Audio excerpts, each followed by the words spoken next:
Hello, humans, and welcome to another episode of Gen X Gamer.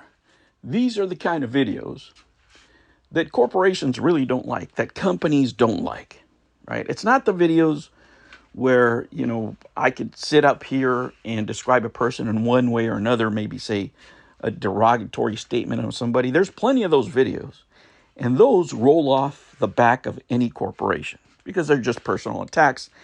They are meaningless in the eyes of a corporation. That's just somebody's opinion. This is also my opinion, but it's not my opinion on anybody personally.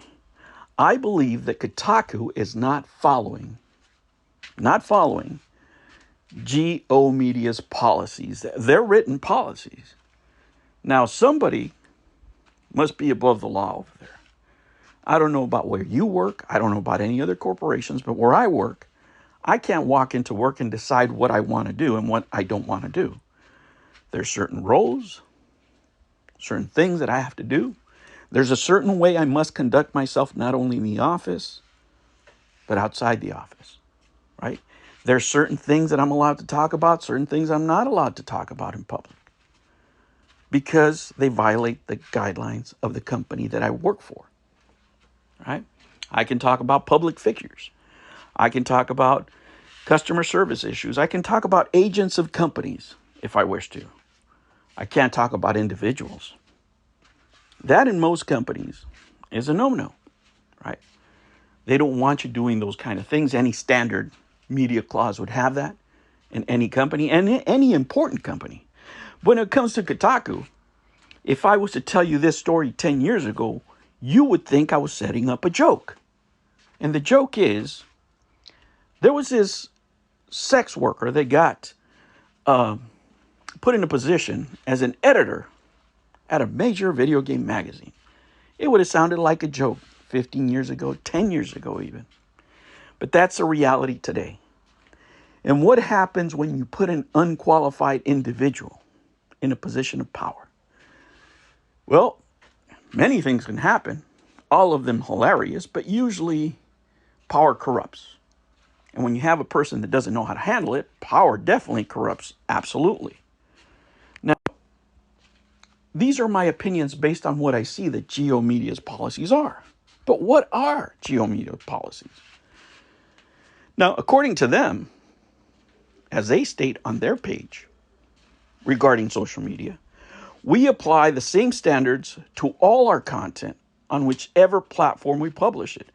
Please refer to the oMedia Employee Handbook for our social media policies.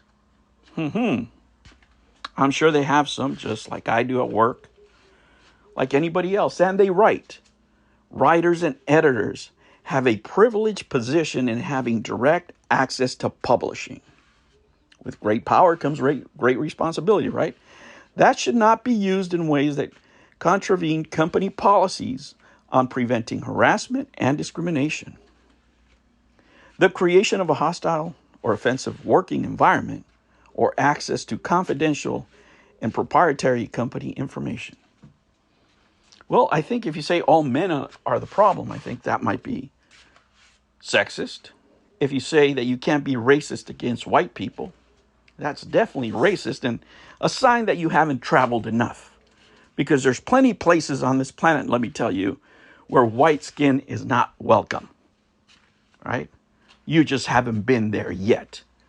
You've been living in a bubble where the only things that are true are the things that your peers say and not what actually happens in the real world.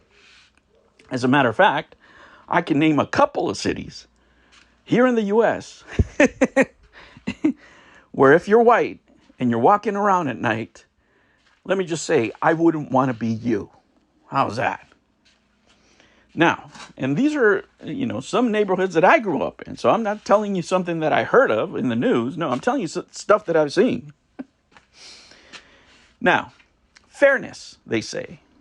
Our goal is not to please those whom we report or to produce stories that create the appearance of a false balance on the one hand or the other, in parentheses, but to present the truth as fully as we know it, No story can be true if it omits points of major importance or significance. Huh. You mean like Sweet Baby Inc. in not reporting the fact that they were harassing the other person first? That's a clear violation of the standard, if you ask me, at least this fairness standard. But when you have the management of Kotaku willingly signing off on this kind of behavior, whether it's this, whether it's contacting, people's spouses, or, having fights on the internet, teenage fights, immature fights, because that's really what this is. These are high school fights, people canceling each other, calling each other names, yada, yada, yada. And those things, let me tell you, in corporations, they just roll off their back. They don't care about that stuff. You know what they care about? Is videos like these, where I'm pointing out that the company's policies are being clearly violated. Right? And why do you think that, rubs them the wrong way? Right? Because you can be negligent in some areas, right? If you have a rogue employee out there doing certain things that you have been warned about and you do nothing, you got a problem if that employee crosses the line at some point. You see this all the time on the internet, right? People are talking smack on the internet. Listen, if you're going back and forth in videos, that's great. That's all well and fun. Nothing gets hurt except maybe some feelings.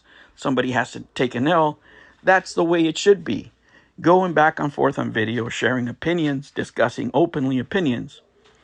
What is very different is canceling the other person.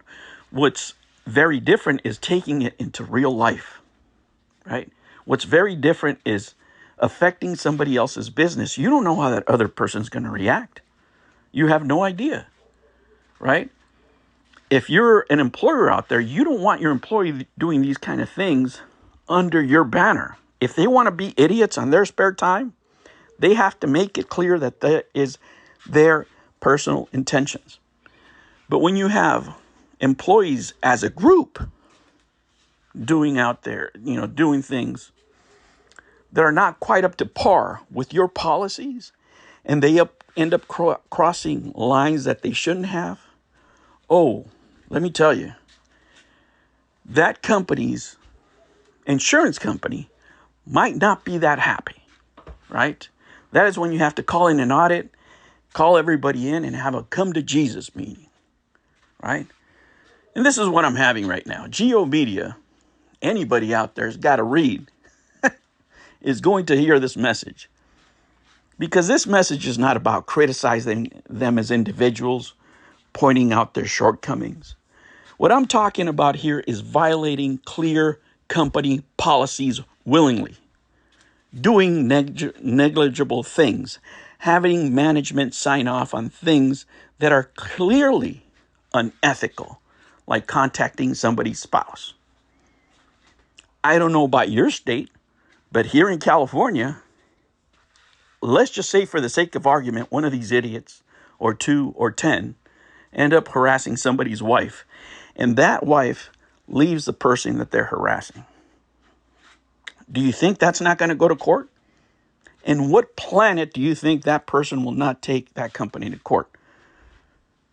Look up California law and look up the laws in your state. You should consult a professional if you're victim of any of these idiots in that manner. Laws are different everywhere. And that's just if people decide to take it the legal way and be rational. You don't know what kind of idiots are out there on the internet. Not everybody's going to react the same way. That's why as a company, you don't want rogue employees violating your directions, your mission statements, your policies, because they create this. Now you have some idiot on the internet, also known as me, pointing for the entire world that this division of oMedia is clearly violating their policies. And any person in business knows that that, in general, is not a good thing and not something that corporations view in a positive light. Well, guys, I hope you learned something today. I'll catch you on the next one. Take care.